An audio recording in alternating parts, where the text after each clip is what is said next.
Hey folks, Greg and Janet with Strange RV Tours, and we are moving to the country. So let's show you our piece of land and what's going on here now. We did a video on the excavation. When we bought this property, it looked like a jungle. And our excavator, literally, it looked like this area over here, the property next to us, but much worse. He's cleared trees. Ours was a dense forest. But the excavator removed all the trees that were dangerous trees, which were the pines, because they grow tall and skinny, and during a storm they would snap and break. And since that time, that was back in September, since that time, look at all these branches that have broken off of the trees we were keeping. All of these have broken off, like that one there. There's one right over there that broke. This one has broke. And so anyhow, we're gonna have to deal with some broken trees for a while, but we'll get this all cleaned up. But today is a big day for us because we're having our temporary power pole installed. And there's kind of a story behind that too. In fact, you can see the guys over here digging the hole to put the pole in.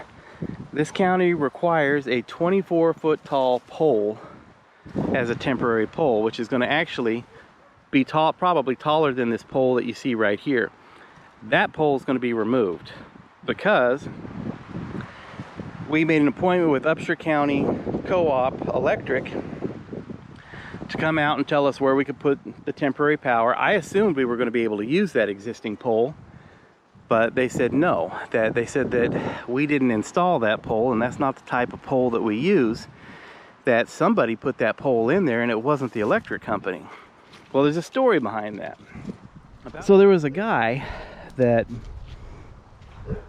moved out here on the property about 10 years ago, and he didn't own the land and he had no permission to be out here.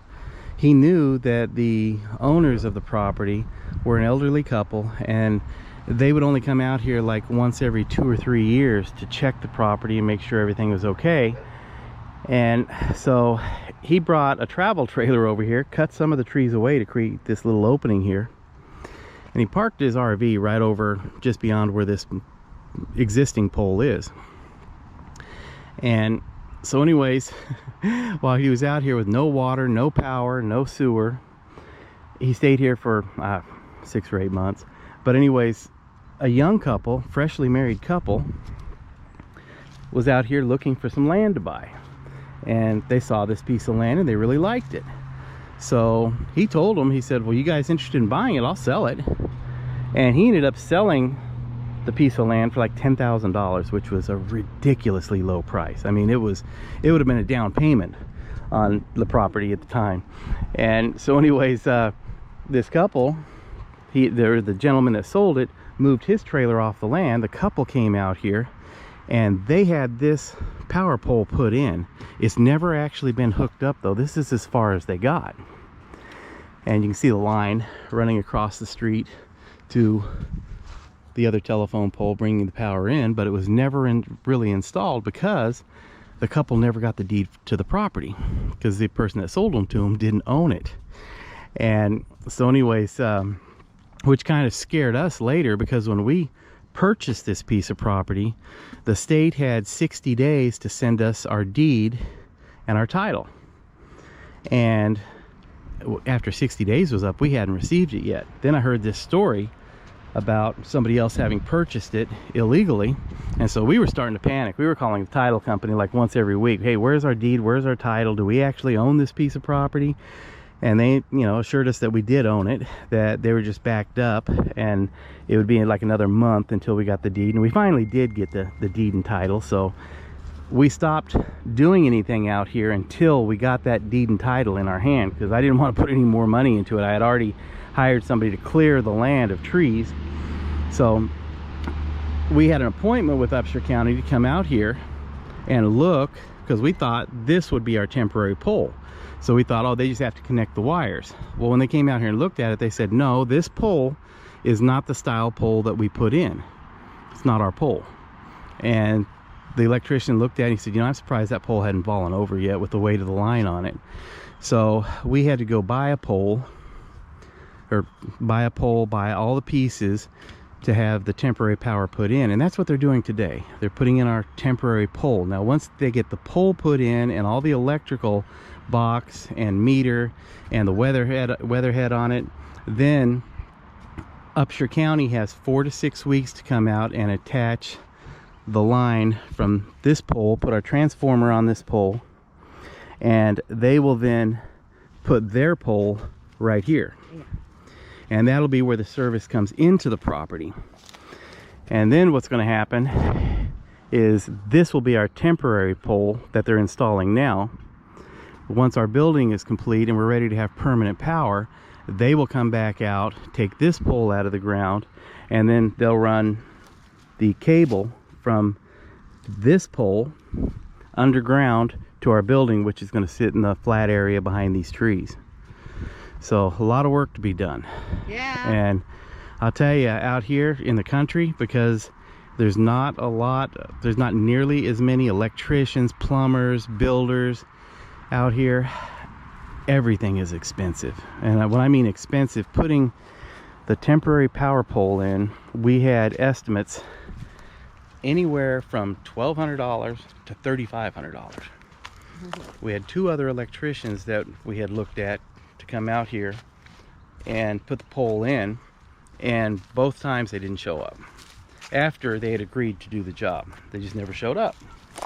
Luckily, we found DW Services out of Overton, Texas, and gentleman's name is Daryl that owns the company. Wonderful guy, and he agreed to come out here and put the pole in for us. And that's what they're doing today. So we're about to get our temporary pole in, which will be the first structure that we've actually put on the property. Once that pole is in, we have to contact a septic company to get a septic system put in and a well put in, and then we can bring our RV out here, and we'll be staying here on the land while we build our building. Our building is going to be back in this flat area. We've got 2 burn piles here that we're going to burn this next week. We had 3, and back in September we burnt 1 of them, and during the time that we were burning it, a burn ban went into effect for this county, so we couldn't start on the 2nd and 3rd one. And these piles are so big that during the burn process, while it's on fire, you have to have a bulldozer continue to push all the trees closer together in the middle, or else the fire will burn right through the middle of the burn pile and leave the sides. So we didn't start the burn until now, because our excavator is coming back out to cut our road in to where the building's going to be, and he has a bulldozer. So he agreed to burn these 2 piles for us while he's putting the road in. But our building will sit excuse me, our building will sit right in this area here, and since we have a corner lot, the corner's right over here, we're going to have our building done basically in a 30 to 45 degree angle facing this way, so that when you turn the corner, our house or building will face the corner. It's going to be a 40 by 60 building. Half of it will be a barn dominium and living area. The other half is going to be a shop. And so we're excited, but this is going to be very stressful, because I'm going to try to build the majority of the building myself. And I've done a lot of construction work. I was a superintendent for a custom home company, but I've never worked with iron I-beams, and it's going to be a red iron I-beam building. So most of the work I'm going to try to tackle myself. Yeah. And we're going to see how that goes. So he's going to be all buff. He's going to be all shoulders. And I'm too old for that. But anyhow, this is our piece of land and what's going on with it, and big things happening. all right, guys. Well, they got the pole up, and actually there's a complication, because this Upshur County people are very strict. He had aluminum piping, and it has to be, well, actually it's supposed to be copper. So they're gonna have to run and go get copper instead of aluminum. What is it, the piping, the riser? Yeah. Yeah, so far it looks great, huh? Yeah. All right, so they're gonna go run and get the right piping. They didn't realize that it was the wrong piping, so that's what they're gonna have to do, and then they'll just call us for payment when they're done. They'll get done today, but Greg's gonna go on home and I'm gonna go on to work. So anyway, it is what it is, and so far so good, I guess. And we'll call the county and have them come out and finish up so we can get other things going, like a well and the septic and the burn and the road and all that. Lots going on. All right, guys. Well, beautiful day.